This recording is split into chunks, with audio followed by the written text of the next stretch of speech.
Imagine walking into one of the most intellectually sophisticated cities in the ancient world, a place that prides itself on philosophy, culture, and refined thinking, and your opening line is about a Galilean Jew who was executed by the Roman Empire and then raised from the dead. That's not a pitch. That's a punchline. And yet, that is exactly what the Apostle Paul did in Corinth. Today, we're diving into 1 Corinthians 1, 18 through 31. Specifically, what Paul meant when he called the message of the cross foolishness, why it landed so badly with two completely different audiences, and what that ancient tension still has to say. By the end of this episode, you'll understand the layers of opposition Paul faced, the specific of this whole debate, and why the message that seemed weakest turned out to be the most trying to break all of this down. What hits me hardest is the sheer audacity of the situation. Paul walks into Corinth, this city that is genuinely proud of its intellectual reputation, its culture, its refinement, and he doesn't soften the message. He doesn't dress it up in philosophical language to make it more palatable. He just announces it, a crucified Messiah raised from the dead as the answer to the human condition. And that did not go over well. That is an understatement. For the educated Corinthians, this wasn't even worth engaging with philosophically. It wasn't a deep theory they could analyze or debate. It was, in their eyes, pure absurdity. So let's actually set the scene here because I think context matters a lot. What was Corinth like when Paul showed up? Corinth was a city that wore its sophistication like a badge of honor. It was proud of its supposed wisdom, its culture, its intellectual refinement. So when Paul arrives and starts talking about a Galilean Jew named Jesus of Nazareth, crucified by the Romans, resurrected from the dead, offering atonement for the sins of the entire world, the reaction from the cultivated Corinthians was essentially, is this a joke? Right, because from their vantage point, this isn't philosophy. This isn't something you can sit down and reason through with Aristotelian logic. Exactly. And that's the key tension Paul is navigating in 1 Corinthians 1:18. He literally says that the preaching of the cross is foolishness to those who are perishing. He's not being defensive about it. He's naming the reaction head on. And that word, foolishness, is doing a lot of heavy lifting in this passage, right? It really is. The Greek word translated as foolishness in 1 Corinthians 1:18 is muria. And here's what's fascinating about it. That word only appears 5 times in the entire New Testament. And every single one of those 5 appearances is in 1 Corinthians. Wait, all 5? Just in this one letter? All 5. You find it in 1 Corinthians 1:18, 1:21, 1:23, 2:14, and 3:19. And beyond those 5 uses of muria itself, other words from the same Greek word family also appear frequently in the New Testament, and about half of those are also concentrated in this same letter. So Paul is basically obsessed with this concept in this particular letter. That's not an accident. Not at all. And it makes sense when you understand who he's writing to. He's writing to a community in a city that prided itself on wisdom. So this theme of foolishness versus wisdom runs through the whole letter because it's the central tension of his entire mission there. Okay, so let's talk about what foolishness actually means here, because I think there's a risk of reading it too simply. Yeah, this is where it gets really interesting. The foolishness Paul is describing in 1 Corinthians 1:18 and 1:23 isn't primarily about a lack of intelligence. It's not like Paul is saying these people just aren't smart enough to get it. So what is it then? According to the text, it's more about immoral behavior, a lack of discernment, and even a kind of rebellion against God. So when the Corinthians called the message of the cross foolish, they weren't just making an intellectual critique. They were revealing something about their own moral orientation. That's a really different framing. It's not, I don't understand this. It's more like, I refuse to receive this. Exactly. And that distinction is why Paul keeps coming back to it throughout the letter. It's not just a rhetorical device.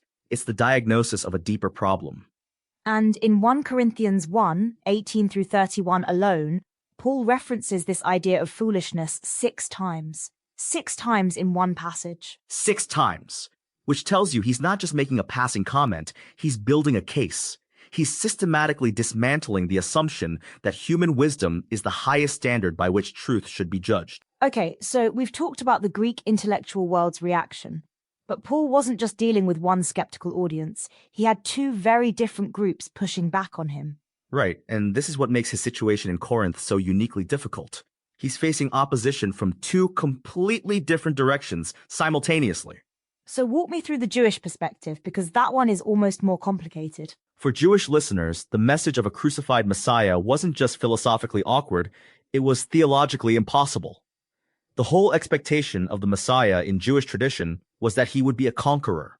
He would defeat Rome. He would restore Israel to its rightful place. And instead, Paul is saying the Messiah was executed by Rome. Exactly. So the question that would have been on every Jewish listener's mind was, what kind of Messiah gets crucified by the very empire he was supposed to overthrow? That's not a savior. That's a failure. So Paul is walking into Corinth with a message that the Greeks think is intellectually absurd and the Jews think is theologically disqualifying. That is a rough crowd. It really is. And the text doesn't sugarcoat it. It says Paul faced considerable opposition from the very start. This wasn't a situation where he arrived and people were curious and open. He was swimming against two very strong currents at once. And yet, and this is the part that I keep coming back to, it worked. People actually responded. That's the thing that should stop us in our tracks. Despite all of that opposition, despite the intellectual dismissal from the Greeks and the theological objection from the Jews, souls were won. Both Jewish and Gentile people came to faith through this message. Which raises a real question. What does that tell us about the message itself? It tells us that the power of the message isn't contingent on how well it's received by the dominant intellectual or cultural framework of the day. The message of the cross operated outside of those categories entirely. Yeah, and I think that's actually a pretty radical claim, because we tend to assume that if something is true, it should be persuasive on its own terms, that logic and evidence should carry the day. And Paul is essentially saying, not with this. The cross doesn't win on those terms. It wins on completely different terms, and that's not a bug. That's the point.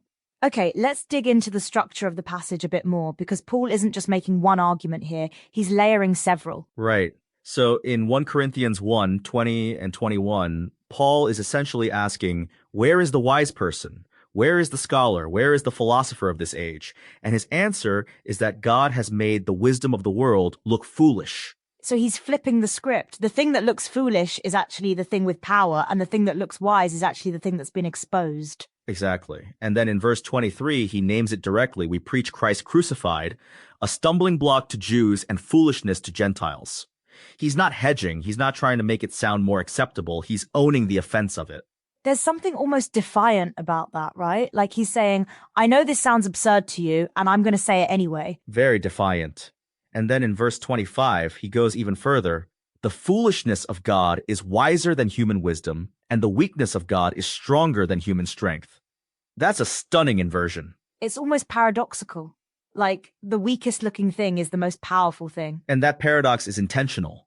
Paul is not trying to resolve the tension. He's leaning into it, because the tension itself is part of the message. Let's talk about verse 27 for a second, because that one is striking too. Verse 27 is where Paul says, God chose the foolish things of the world to shame the wise, and the weak things to shame the strong. So the pattern isn't random. God is deliberately working through what the world dismisses. Which connects back to what you said earlier about the nature of the foolishness. It's not that the message is actually foolish, it's that it looks foolish to a particular kind of seeing. Precisely. And the kind of seeing that misses it is the kind that's oriented around human wisdom as the ultimate standard. Paul is saying that standard itself is the problem. Okay, I want to go back to something you said earlier, that the foolishness Paul describes is connected to moral rebellion, not just intellectual confusion. Can you unpack that a bit more? Sure. So when Paul uses muria in this letter, he's not just describing a cognitive failure, like someone who simply doesn't have enough information. He's describing a posture, a way of orienting yourself toward reality that involves a kind of willful rejection of what God is doing. So it's less I don't get it and more I don't want it. That's a really clean way to put it. And that's why Paul keeps returning to this theme throughout the whole letter, because the community in Corinth is struggling with exactly this. They're being pulled toward the values of their surrounding culture, toward status and wisdom and intellectual prestige, and Paul is saying that pull is itself a form of the foolishness he's describing. So the letter isn't just about defending the cross to outsiders, it's also a corrective to people inside the community who are starting to drift toward those same values. Exactly. And that's what makes 1 Corinthians such a rich letter. It's not abstract theology, it's pastoral. It's Paul dealing with a real community in a real city with real pressures. And the city itself is almost a character in the story. It really is. Corinth's identity, its pride in wisdom and culture and refinement, is the backdrop against which everything Paul says lands. You can't fully understand the letter without understanding the city. And here's what I find genuinely interesting about that. Paul doesn't try to adapt the message to fit Corinth's intellectual culture. He doesn't try to make the cross sound more philosophically respectable. No, he doesn't. And that's a deliberate choice. Because if you dress the message up in the language of human wisdom to make it more acceptable, you've already conceded the very point Paul is making, that human wisdom is the standard by which truth should be judged. So the form of the proclamation is itself part of the content. That's a really sharp observation. The way Paul preaches, without rhetorical polish designed to impress, is itself a demonstration of the message. He's not trying to win on the world's terms. Okay, let's bring in the broader implication here, because I think this is where it gets really relevant beyond just the historical context. Right. So the text makes a point that's almost deceptively simple. Despite all the opposition Paul faced in Corinth, people were reached. Jewish people and Gentile people both came to faith. And the conclusion drawn from that is that God has people ready to hear the truth, even in the most hostile environments. Which is kind of a hopeful note in the middle of what could otherwise feel like a pretty bleak situation. Very hopeful. And the call that comes out of that is for people to be willing to be used, to carry this message even in places that seem as difficult as Corinth, or worse. That phrase, even in places that seem as difficult as Corinth or worse, that's doing a lot of work. Because Corinth was genuinely difficult. It was, and the text doesn't minimize that. It doesn't say, oh, it wasn't that bad. It acknowledges the opposition was considerable, and then it says, go anyway. Be willing to be used anyway. There's something almost uncomfortable about that, right? Because it's not a promise that it'll be easy or that everyone will respond well. No, it's not. It's a promise that there are people ready to hear, not that the environment will be welcoming. Those are two very different things. And I think that distinction matters a lot. Because I think people often wait for the environment to become more receptive before they're willing to engage. And Paul's experience in Corinth is essentially a case study in why that's the wrong instinct. The environment was not receptive, the intellectual culture was dismissive, the Jewish community was skeptical, and yet the message still found its people. Let me ask you something that I think is worth sitting with. If the message of the cross is described as foolishness to those who are perishing, what does that say about the relationship between how a message is received and whether it's true? That's the central question, isn't it? And Paul's answer is essentially that reception is not the measure of truth. The fact that the Corinthian intellectuals found the cross absurd didn't make it absurd. The fact that Jewish listeners found a crucified Messiah theologically impossible didn't make it impossible. So the measure of truth isn't how well it fits into existing frameworks. Exactly. And that's a genuinely countercultural claim then and now. We tend to validate ideas by how well they're received, how many people agree, how much cultural traction they get. Paul is saying that's not the standard. Which is a hard thing to hold on to when you're in the minority, when the dominant culture is looking at you like you've lost your mind. Very hard. And I think that's part of why Paul writes with such intensity in this passage. He's not just making a theological argument.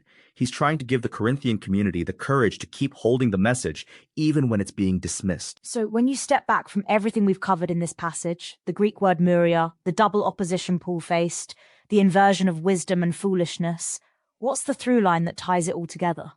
The through line is this. The message of the cross operates by a completely different logic than the world's logic. It doesn't win by being intellectually impressive or culturally respectable. It wins by being true in a way that cuts through all of that, and it finds the people who are ready to receive it, even in the most resistant environments. And the foolishness isn't in the message, it's in the framework that can't see past its own assumptions. That's it. Paul is essentially saying the world's wisdom has a blind spot, and the cross sits right in the middle of that blind spot, which is why it looks like foolishness to those who are perishing and like power to those who are being saved. Here's what this really comes down to, I think. Paul walked into one of the most intellectually hostile cities in the ancient world with a message that offended almost everyone. The philosophers thought it was absurd, the religious establishment thought it was impossible, and he didn't flinch. He named the offense directly. He owned it. And the result wasn't that everyone converted, but people did, Jewish and Gentile alike. Which means the message was doing something that couldn't be explained by rhetorical skill or cultural fit. It was operating on a different level entirely. And the practical implication of that, the thing you can actually take away from this, is that the difficulty of an environment is not a reliable indicator of whether the message will land. Corinth was difficult. The message still found its people. And the call isn't to wait for easier conditions. It's to be willing to be used in the conditions that exist, even when those conditions look as resistant as Corinth, or worse. So we started with this image of Paul walking into a sophisticated city and announcing something that sounded like a punchline. And what we've found is that the punchline turned out to be the point. The thing that looked weakest was the thing with the most power. The thing that looked most foolish was the thing that changed lives. And that inversion, weakness that's actually strength, foolishness that's actually wisdom, that's not just a historical curiosity, it's the logic at the heart of the message itself. Once you see it, you can't unsee it. That's a good place to land. Thanks